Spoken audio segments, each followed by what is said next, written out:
Hi guys, Simple Techniques. So today I'll be testing my system on cinebench and just observe the temperature plus power consumption, and of course at the end how much points we can get. So as you can see here, there's already a bench mark, or somebody have tried to bench it already, and it is expected to get about 18,500 points. So as shared previously, I have a 13500 CPU, tough h670 pro Wi-Fi D4 motherboard. Okay, I'll just show you this one to make things easy. My main drive is Phantom Venom 8. Smart secondary drive, sorry, is PNY CS2130. GPU is 4070. The RAM is actually Corsair 3600 megahertz CL18. Okay,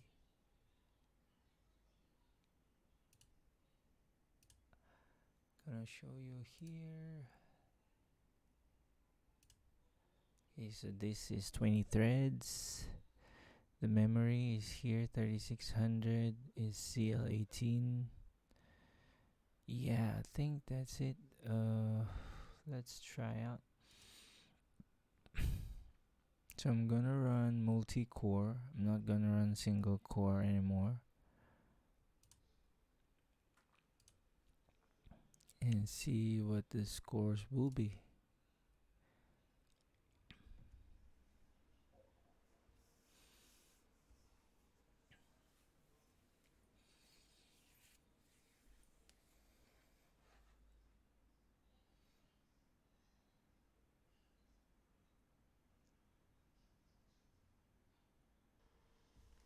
Okay, we are almost halfway on the testing. We are actually testing this 10 minutes with the case.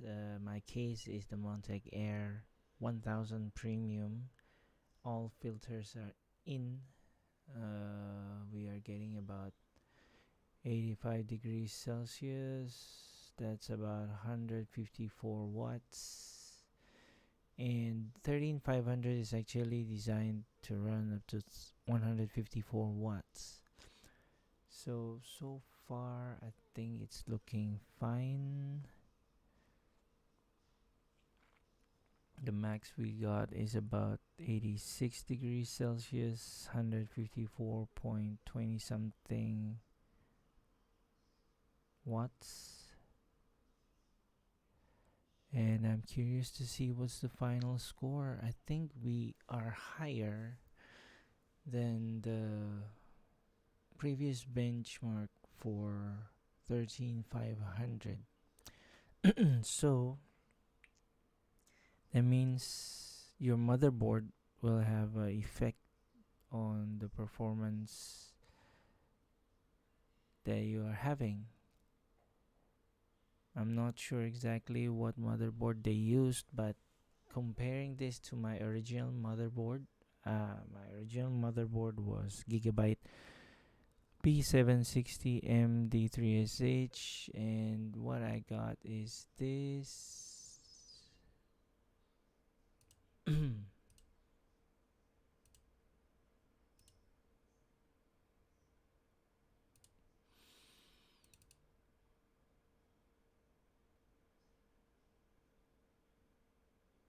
Takes some time. Not sure why. Okay.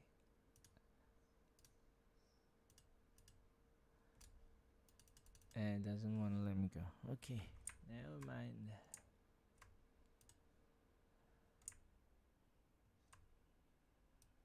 Okay. So there's some sort of inaccuracy. Actually, I was using Windows 11 on this one. Not sure why it's reflected one Windows 10. So as you can see here, my highest temperature was 95 and my lowest temperature is about 28. Then the power. So the power, my maximum power is 165. Going back to the current one, so we are running now at under 4 minutes. Going back to the current one, my lowest was 27, highest is 86, but the power is just 154.206. Bit different, but as you can see here, I think I'm more than 18,000, probably hitting 20,000. In my original testing, I only got 17,532. So that's a bit lower compared to the bench that was shown here for 13,500. So yeah, I think motherboard really does play a part, because if not, then we would have been close. The score would have been close. So while waiting, just to discuss, the Tough Gaming h670 pro-wifi D4 is a very good option, I feel, because at the price you can get 4 M.2 slots, all Gen 4, and 3 of them has shield. Apart from that, you got plenty of other stuff, because this one has a built-in Wi-Fi, but I didn't like the LAN. The Wi-Fi is fine because I'm using the AX201 160 megahertz. This is good. Wi-Fi 6. But the network, the LAN cable is the I1225. I thought on the website they said there is a I1226. So I'm not very sure. They say, according to the researches I've done, this is a very crappy LAN controller or LAN port. So I'm not very sure. But based on experience, I've gamed and downloaded on this one. For downloads, I will notice that there are some drops from time to time, but playing games was smooth. I played Fortnite on this one for about 2 hours, and so far no sudden disconnections whatsoever. It was a smooth gameplay experience. So hopefully, I don't know whether the driver updates has fixed this one, but hopefully it's okay now. So if we talk about the main drive, why I selected Phantom drives is because of the terabytes written. It has 1400 terabytes written.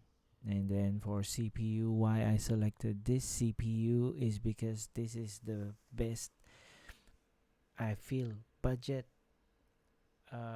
to performance king. Yeah, because for the price you pay 358. At the time of purchase it was 358, but you get 20 cores. 20 threads. That's kind of crazy. Times have changed a lot. Yeah, you can purchase a 13600, but purchasing a 13600 means you need a better cooler, and you also need Z790 or Z690 motherboard, which is very expensive, I feel. I've been observing the prices. Some will drop a bit, but most of them is about on par or higher than the price I bought my motherboard, my current motherboard, which is the h670 Pro. So yeah, I don't intend to overclock. That's why I bought 13500, and I'm happy with the number of cores. Maybe if I can do it again, I'll probably buy a non K variant of 14700 or 14900. I don't know. We'll see about that, whether the 14 series will be compatible with the 12 and 13 series. So, okay, the final score is 19,948. That's not bad. So, it's a lot better than this bench, and it's also a lot better than my Gigabyte. And actually, I'm using Windows 11. It's just I haven't activate, but it's Windows 11. And this one also used Windows 11. So as you can see from here, it's Windows 11. So yeah, that's it for today's video. Not sure if you find this helpful, but I'm just testing out to see my performance, the system performance, and at the same time show you that motherboards may have some impact on the overall system performance, because I'm just getting 154 watts here, but I'm scoring about 19,900, close to 20. While this bench, I'm not exactly sure what they used, but it's lower than mine. And my Gigabyte build is actually 165 watts in max, but I'm only getting about 17,532. Okay, hope you find this helpful. Thank you for watching, and see you in the next one.